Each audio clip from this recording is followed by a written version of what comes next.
देश के आध्यात्मिक गुरु स्वामी विवेकानंद का जन्म नरेंद्र नाथ दत्त के रूप में 21 जनवरी 1866 को कलकत्ता के कायस्थ जाति में हुआ था।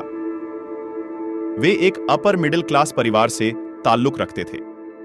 उन्हें अपनी पढ़ाई पूरी करने के लिए वेस्टर्न स्टाइल यूनिवर्सिटी भेजा गया, जहां उन्हें वेस्टर्न फिलॉसफी, साइंस आदि की जानकारी दी गई। उनके पिता विश्वनाथ दत्त पाश्चात्य सभ्यता में विश्वास रखते थे। वे अपने पुत्र नरेंद्र को भी अंग्रेजी पढ़ाकर पाश्चात्य सभ्यता के ढंग पर ही चलाना चाहते थे। नरेंद्र की बुद्धि बचपन से बद्धी तीव्र थी और परमात्मा को पाने की लालसा भी प्रबल थी। इस हेतु वे पहले ब्रह्म समाज में गए, किंतु वहां उनके चित्त को संतोष नहीं हुआ। सन 1884 में विश्वनाथ दत्त की मृत्यु हो गई। घर का भार नरेंद्र पर पड़दा। घर की दशा बहुत खराब थी। कुशल यही थी कि नरेंद्र का विवाह नहीं हुआ था।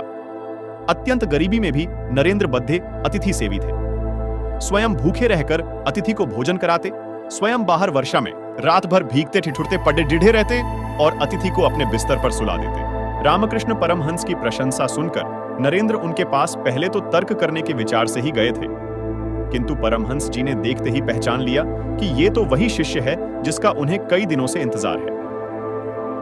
परमहंस जी की कृपा से इनको आत्म साक्षात्कार हुआ। फलस्वरूप नरेंद्र परमहंस जी के शिष्यों में प्रमुख हो गए। संन्यास लेने के बाद इनका नाम विवेकानंद हुआ। 25 वर्ष की अवस्था में नरेंद्र दत्त ने गेरुआ वस्त्र पहन लिए। तत्पश्चात उन्होंने पैदल ही पूरे भारतवर्ष की यात्रा की। सन 1873 में शिकागो, अमेरिका में विश्व धर्म परिषद हो रही थी। स्वामी विवेकानंद जी उसमें भारत के प्रतिनिधि के रूप से पहुंचे। यूरोप, अमेरिका के लोग उस समय पराधीन भारतवासियों को बहुत हीन दृष्टि से देखते थे। अध्यात्म विद्या और भारतीय दर्शन के बिना विश्व अनाथ हो जाएगा,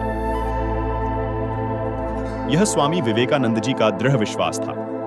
अमेरिका में उन्होंने रामकृष्ण मिशन की अनेक शाखाएं स्थापित की। अनेक अमेरिकन विद्वानों ने उनका शिष्यत्व ग्रहण किया। वे सदा अपने को गरीबों का सेवक कहते थे। भारत के गौरव को देश देशांतरों में उज्जवल करने का उन्होंने सदा प्रयत्न किया और 4 जुलाई सन 1902 को उन्होंने देह त्याग किया।